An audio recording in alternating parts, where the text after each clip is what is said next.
The Torah portion for this evening is Mitzorah.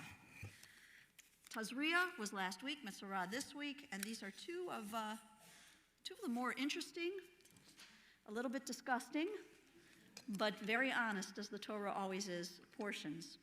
I'm not going to talk so much about Mitzorah this evening, but I wanted to just alert you to something, or maybe see who knows the answer. Rabbi, no cheating, okay? We have to see if they know.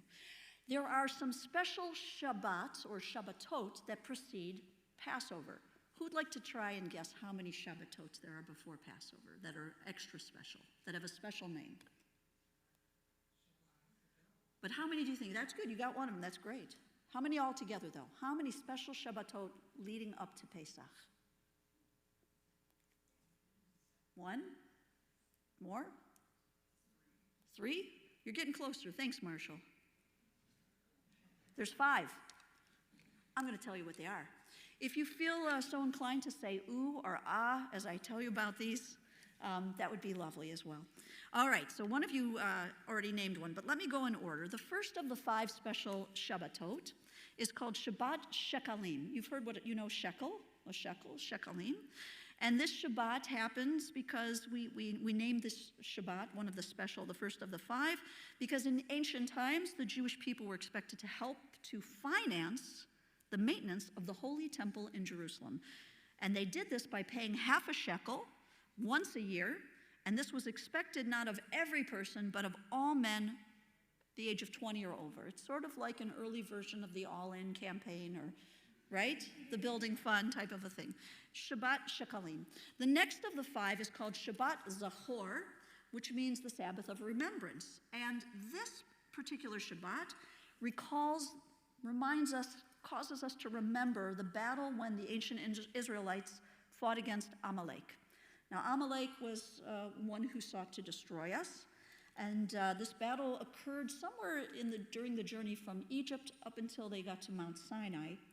There is a belief, or maybe sort of, it's imagined, we're not sure how true this is, but it's imagined that Amalek was a descendant, that Haman was a descendant of Amalek, and this one particular Sabbath occurs because of that just before Purim, and that's Shabbat Zachor. So we have Shabbat Shekalim and Shabbat Zachor.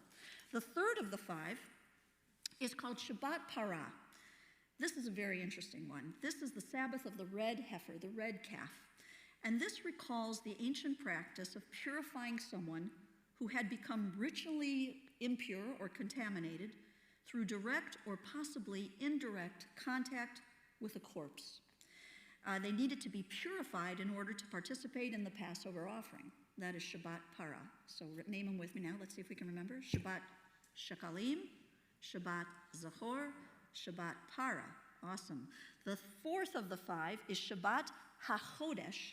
And if you know the word Chodesh, you know that this is the Sabbath of the new moon. And this year just happened to be that this Shabbat occurred 2 days before the eclipse. I thought that was interesting. This Sabbath immediately precedes the month of Nisan, the month where Pesach occurs. And Shabbat HaChodesh, when it coincides directly with Rosh Chodesh in a more traditional service, say on a Shabbat morning, if Shabbat HaChodesh happens to be on the exact day of Rosh Chodesh Nisan, it's a rare occasion when 3 separate Torah scrolls are taken out of the ark and read from. And then the last is Shabbat HaGadol. What does that mean? The Great Sabbath. The Great Sabbath is the Sabbath that comes right before Pesach. And growing up, I always used to hear from my Rabbi Milton Rube, that Shabbat HaGadol was the time, in more olden times I'll say, not so much ancient times, but this was the time when the rabbi delivered the longest sermon of the year. Not on Yom Kippur. Yes, is this correct, Rabbi? Okay, I've got a rabbi here who's saying it's correct. Good.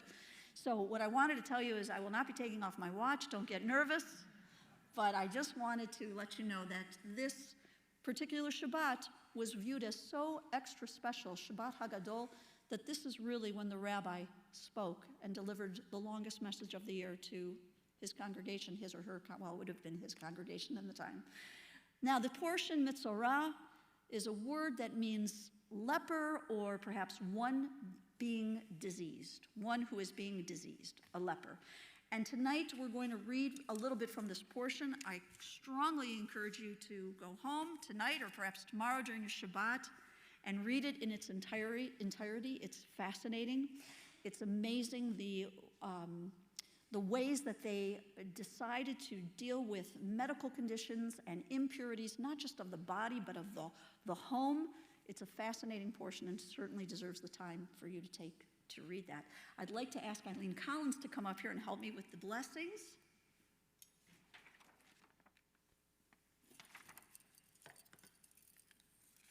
And I'll be reading just 6 or 7 of the opening verses of this portion.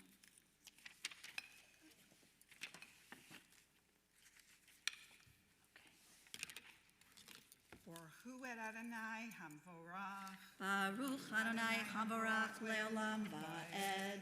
Baruch Atah Adonai Eloheinu Melech Haolam.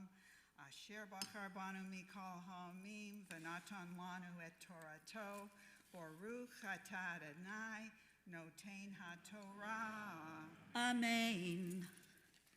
Vayedaber Adonai el Moshe lemor. Zo tiyeh Torat hamitzorah beyom taharato v'huva el hakohen vayatza hakohen el michutz lemachane v'ra'a hakohen v'hinei nirpa nega hatzarat min hatzaruah V'tziva hakohen v'lakach lamitaher shetei tziparim hayom tehorot v'etz erez ushni tolaat v'ezov v'tziva hakohen v'shachat et hatzipor ha'echat El kili cheresh al mayim chayim et hatzipor hachaya yikach ota ve'et eitz ha'erez ve'et sheni hatolaat ve'et ha'ezov ve'taval otam Va'et hatzipor hachaya bedam hatzipor hashchuta al hamayim hachayim v'hiza et hamitacher min hatzaraat sheva pa'amim V'tiharo v'shilach et hatzipor hachaya al panei hasadeh. And God spoke to Moses, saying, This shall be the ritual for a leper at the time that he is to be cleansed, when it has been reported to the priest shall go outside of the camp. If the priest sees that the leper has been healed of his scaly affection, the priest shall order 2 life-clean birds, cedar wood, crimson, and hyssop to be brought for him who is to be cleansed. The priest shall order 1 of the birds slaughtered over fresh water in an earthen vessel, and he shall take the live bird along with the cedar wood, the crimson stuff, and the hyssop, and dip them together with the live bird in the blood of the bird that was slaughtered over the fresh water. He then shall sprinkle it 7 times on him who is to be cleansed of the eruption, and cleanse him. And he shall set the live bird free in the open country. country. How about that? Barbara. Baruch atah Adonai Eloheinu melech haolam asher natan lanu Torat emet v'chayei olam notah b'tochenu. Baruch atah Adonai v'noten haTorah. Amen. Thank you, Shabbat Shalom.